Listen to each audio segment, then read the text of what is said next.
Big Bad Iga wild on tour as we take a trip back to the Indian Wells and the Ball Kid. As always, this video is brought to you via the Doctrine of Fair Use to Fair Dealing and the Digital Millennium Mac. Iga! Big Bad Iga! As the critics say, good energy, you've always been ahead of your time. We're going to talk about the Ball Kid incident at the Indian Wells. It's heating up again on the internet. Listen, guys, I talked about it during the match, and we're going to get into it once again as Iga coming under some serious fire, some serious criticism. And we want to get your opinion, guys. Is it justified? Now, in case you're not familiar, Mira Andreeva from the Federation, the future of Russian tennis, now ranked number 6, going for her second win over Iga in as many weeks. Listen, the first set went to Mira. She won it 7-1 in a tiebreak where it seemed like Iga just had a collapse. Iga would bounce back in the second set, handing out a breadstick. And Mira would say in the post-match interview that after she just got smoked in the second set, she had to pull herself together, get her confidence back, because it just felt like Iga's level was just unbeatable. But she said she wanted to just play her best and focus on herself. That's been the theme of Mira's conversations lately. And she would do that. She'd win the third and final set 6-3, winning the match, beating Iga for 2 consecutive times in as many weeks. But we had an incident here, right, guys? We all remember here early in the third set, Iga Swiatek, the exchange with the Ball Kid, very disrespectful. Now, at this point in the third set, Iga was losing about 63% of her first serves, 40% of her second serves. She couldn't get anything going, right? Mira had several breakpoint opportunities. And Mira was just dominating Iga Swiatek, right? With the short balls, the crowd wanted Mira to win. It just seems like Iga was out of it. Very rarely do we see Iga in a match where the crowd is against her. That was the case here. The crowd was cheering for Mira. Mira was finding her mojo, hitting the short balls, outstriking Iga Swiatek with her forehand, and just making Iga play patiently. Right. And I talked about the strategy. I talked about what Mira was doing. Simply genius. And she served beautifully. Now, Iga Swiatek would literally get upset. It looked to me while covering the match live. Go watch the video. I talked about it as it happened. I was, as always, for those of you that have been following the channel for several years, you know, I was normally the first one to come on the internet when these news stories would break, these issues during the matches happening live with me watching all the matches. I would be the first player on YouTube covering these stories, and they would take off. And of course, you know, I really like to just focus on the match. I don't really like to get into the drama, but over the years, I've been the go-to channel. I did tone it down a bit because I really just want to talk about tennis. But this is such a big story. Listen, guys, let's just go straight to Iga's words, right? So she made a comment about this interaction with the Ball Kid. And this is from the desk of Iga Swiatek. Quote, "I see there's been a lot of recent talk about changes in my on-court behavior and emotions," right? So this is what a lot of fans are running with, right? Iga having the PED scandal last year. We know the ITIA said, look, it was contamination, wasn't her fault. A lot of people are criticizing Iga Swiatek allegedly because we all know the rumors are when you're using PEDs, you have mood changes, behavior changes, attitude changes, temper, anger issues. I don't know if that's the case here, but that's allegedly what a lot of people are saying online. Is this a sign of, you know, coming off of PEDs and now you can't really control your behavior? Iga's been really upset lately. She's been different. Now, I have the nickname Iga, Big Bad Iga, wild on tour. because of her dominance, because she's been so good over the years, right? She's been dominating players. She's been a bully, and of course I call bully back in her once kryptonite. I don't think Rebecca is going to be beating Iga anytime soon, and I said that because I just think she's on a downward trend. She needs her coach back, and I think it's really making her just mentally struggle, right? But I call Iga Big Bad Iga because she's so good. She's so dominant, right? She plays this fast pace, aggressive tennis. She overpowers her opponents, and it's very tough to find a rhythm against her.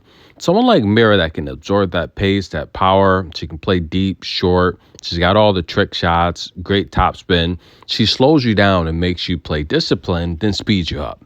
That really frustrated Iga Swiatek. Plus, you have the crowd cheering against Iga. They're cheering loud for Mira. Now,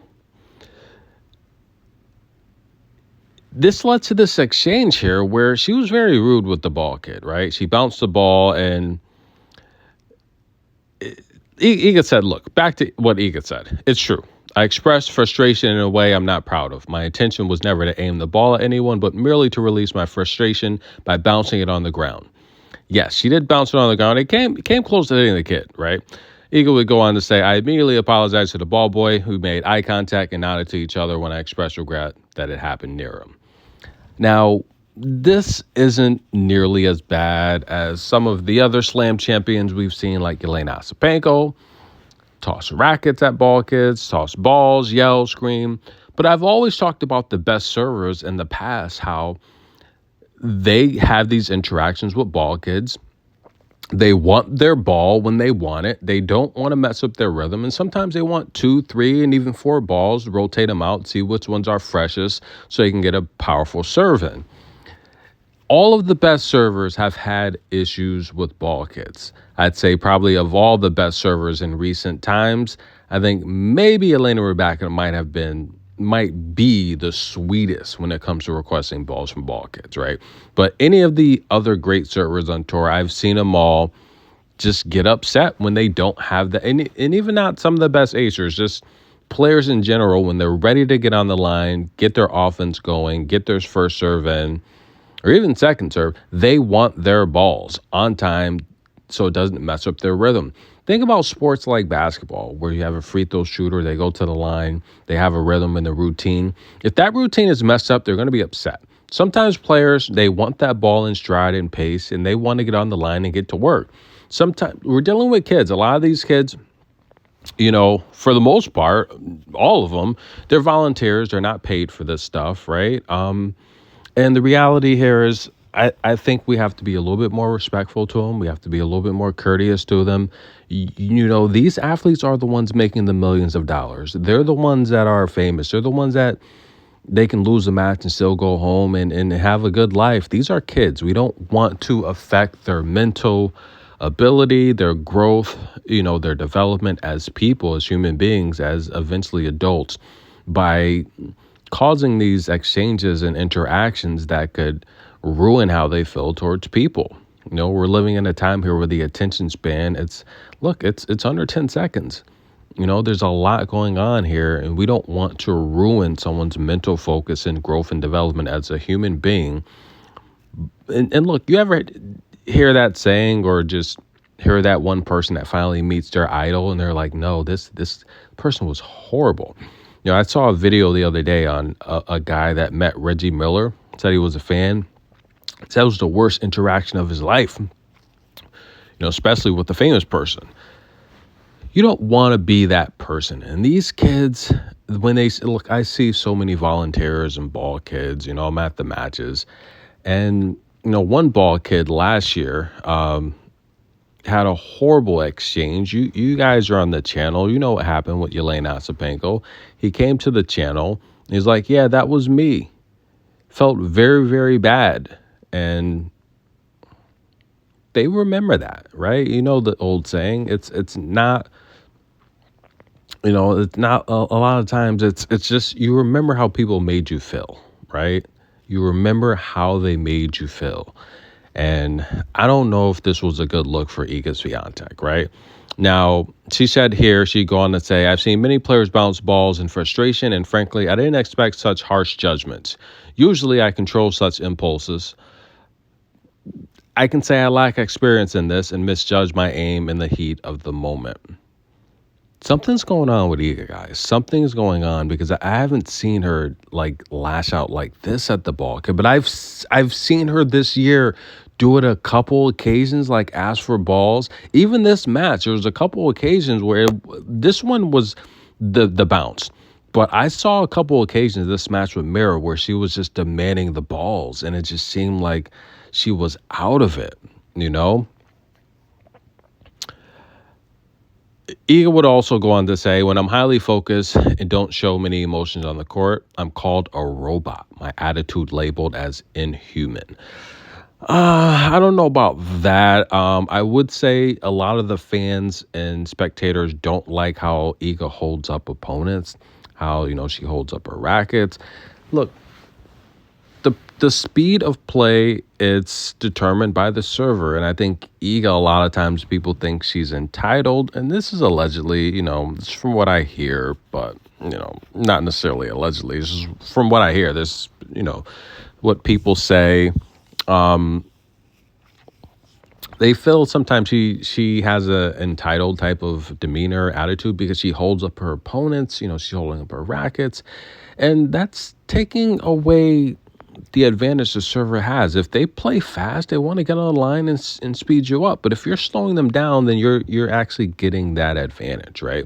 Now, Iga would also say, now that I'm more expressive, showing feelings, or struggling internally, I'm suddenly labeled immature or hysterical. I don't know. It's like Iga's becoming like public enemy number one here lately. It's not a healthy standard, especially considering that just 6 months ago, I felt my career was hanging by a thread, spent 3 weeks crying daily, and didn't want to step on the court. I don't know. Maybe Iga's also just at the point where she's like, just screw it, F it.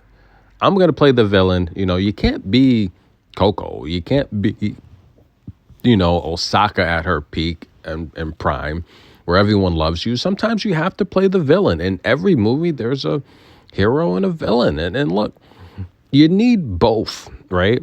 I think Iga's like, whatever, I'm embracing it. Because clearly in this match, Mira was the hero and Iga turned out to be the villain, right? By slamming this ball and just getting bashed for it. What do you guys think? Is it justified? Is it not? Are people just overdoing this, overblowing it? My personal opinion, I think they're making a big deal out of it because they haven't really seen her do this, Like, she's been aggressive when needed, at chair umpires, getting penalties. Remember Noonie, the famous video in New York City? Remember Pierre fined her, she's been fined. I mean, not fined. She's been penalized by several chair umpires, and she's stepped up to speak for herself, which you should. If you feel you're right, speak up for yourself. But she's never really been aggressive towards a ball kid, right? And I can't think of many superstars that have. Some of the best servers, look, they're naturally aggressive when they don't get the ball, but I can't remember a time where Coco was upset at a ball kid. Can't remember a time Pegula. Sabalenka, yes, okay, take that back. Sabalenka, certainly, without a doubt. Iga would also say, the second half of last year was extremely challenging for me, especially due to the positive doping test and how circumstances completely beyond my control took away my chance to fight for the highest sport goals at the end of the season. I know I'll never please everyone. I walk my own path and close with the phrase, see you in Miami. Listen, guys, Iga's been through a lot the last 6 to 8 months, so I feel for her from that aspect. But she's got to control her emotions because I feel she's becoming the villain. And look, maybe she's embracing it because you see her a lot, and a lot of people didn't think she would survive that scandal. She did. The ITIA backed her. They said it wasn't her fault. They said it was cross-contamination. She's back. She's back at the sport. in terms of being elite, right? Still ranked number 2, fighting for that number 1 spot. She's 18-5 on the year. But guys, she hasn't won a title. She hasn't won a title yet, ladies and gentlemen. Are we witnessing the decline of Iga Swiatek? Last year, this time, she had already won Doha, made the semifinal in Dubai, and she won the Indian Wells. So that's 2 titles she has yet to defend. She's going to have 3 more titles to defend here: Madrid, Rome, and then the French Open. That's it. Now, of course, she won the bronze at the Paris Olympics, but that's it. She didn't make any other final after winning the French Open last year. So we're going to see what happens. And so far this year, her best performance is making the semifinal at the Australian Open, where she lost to Madison Keys in 3 sets. She made the semifinal in Doha, where she lost to Big Mama Asta. And of course, she made the quarterfinals in Dubai, where she lost to Mara. And again, for many weeks in a row, she would lose in the semifinal to Mara as well in 3 sets. On to Miami, like she said. Let's take a look. She's going to take on Caroline Garcia next. What do you guys think of that matchup? Yeah, they just played at the Indian Wells, where she served up a bagel to Caroline Garcia in the second round and the second set. Now, they also played at the United Cup last year, where Iga won that in 3. They played in Beijing in 23, where Iga won that in 3. Let's go back to the Masters of 22, where, the big match there where Caroline Garcia would end up winning it. Iga's dominated Caroline Garcia, right? The head-to-head is 6-1. I think we got to do a little better with the matchups. But overall, people are saying that Iga Swiatek does have a tough draw here, right? So she's going to be taking on Caroline Garcia, a match that she should win. She's supposed to win, right? I don't think that's going to be, Caroline Garcia is going to be a threat to Iga Swiatek. So I don't even want to just think of Iga being challenged there. I think she's just going to dominate Caroline Garcia. I just think the passing shots that Iga has when playing Caroline Garcia, it's going to be too much. So that's going to set up potentially a matchup with Mertens or Peyton Stearns, which she should win that. Then possibly we could see a matchup with, Svitolina. She might get past Bencic.